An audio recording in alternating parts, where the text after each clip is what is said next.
সন্তানের জন্য বাবার লেখা অসাধারণ এক চিঠি। ভালো লাগলে আপনার সন্তানদেরও পড়তে দিন। প্রিয় সন্তান, আমি তোমাকে 3টি কারণে এই চিঠিটি লিখছি।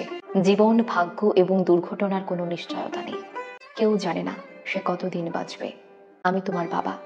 যদি আমি তোমাকে এই কথা না বলি, অন্য কেউ বলবে না। যা লিখলাম তা আমার নিজের ব্যক্তিগত তিক্ত অভিজ্ঞতা। তোমাকে অনেক অপ্রয়োজনীয় কষ্ট পাওয়া থেকে রক্ষা করতে পারে। জীবনে চলার পথে এগুলো মনে রাখার চেষ্টা করো। 1 নম্বর, তোমার প্রতি সদয় ছিল না, তাদের উপর অসন্তোষ পুষে রেখো না। কারণ তোমার মা এবং আমি ছাড়া তোমার প্রতি সুবিচার করা কারোর দায়িত্বের মধ্যে পড়ে না। আর যারা তোমার সাথে ভালো ব্যবহার করছে, তোমার উচিত সেটার সঠিক মূল্যায়ন করা এবং কৃতজ্ঞ থাকা। হয়তো সতর্ক থাকতে হবে এজন্য যে প্রতিটি মানুষেরই প্রতি পদক্ষেপের নিজ নিজ উদ্দেশ্য থাকতে পারে। একজন মানুষ আজ তোমার সাথে ভালো, তার মানে এই নয় যে সে সব সময় ভালো থাকবে। কাজেই খুব দ্রুত কাউকে প্রকৃত বন্ধু ভেবো না। জীবনে কিছুই কিংবা কেউই অপরিহার্য নয় যা তোমার পেতেই হবে। একবার যখন তুমি এই কথাটির গভীরতা অনুধাবন করবে, জীবনের পথ চলা অনেক সহজ হবে। বিশেষ করে যখন বহুল প্রত্যাশিত কিছু হারাবে কিংবা তোমার তথাকথিত আত্মীয় স্বজনকে তোমার পাশে পাবে না। 3 নম্বর, জীবন সংক্ষিপ্ত।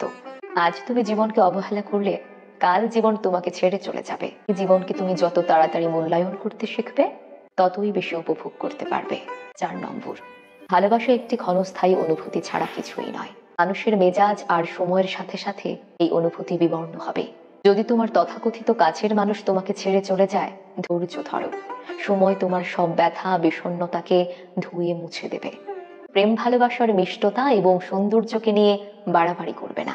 ভালোবাসা হারিয়ে বিষণ্ণতায়ও অতিরঞ্জিত হবে না। 5 নম্বর, অনেক সফল লোক আছেন, হয়তো উচ্চ শিক্ষা ছিল না। এর অর্থ এই নয় যে তুমিও কঠোর পরিশ্রম বা শিক্ষা লাভ ছাড়াই সফল হতে পারবে। যতটুকু জ্ঞানী অর্জন করো না কেন, তাই হলো তোমার জীবনের অস্ত্র। কেউ ছেঁড়া কাঁথা থেকে লাখ টাকার অধিকারী হতেই পারে, তবে এজন্য তাকে অবশ্যই পরিশ্রম করতে হবে। 6 নম্বর, আমি আশা করি না যে আমার বার্ধক্যে তুমি আমাকে আর্থিক সহায়তা দেবে, আবার আমিও তোমায় সারা জীবন ধরে অর্থ সহায়তা দিয়ে যাব না। যখনই তুমি প্রাপ্তবয়স্ক হবে, বাবা হিসেবে আমার অর্থ সহায়তা দেবার দিন শেষ।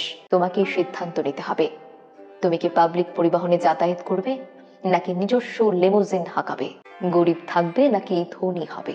7 নম্বর, তুমি তোমার কথার মর্যাদা রাখবে, কিন্তু অন্যদের কাছে তা আশা করো না। মানুষের সাথে ভালো আচরণ করবে, তোমার সাথে ভালো থাকবে তা প্রত্যাশা করবে না। যদি তুমি এটি না বুঝতে পারো, তবে শুধু অপ্রয়োজনীয় যন্ত্রণাই পাবে। 8 নম্বর, আমি অনেক বছর ধরে লটারি কিনেছি, পুরস্কার পাইনি।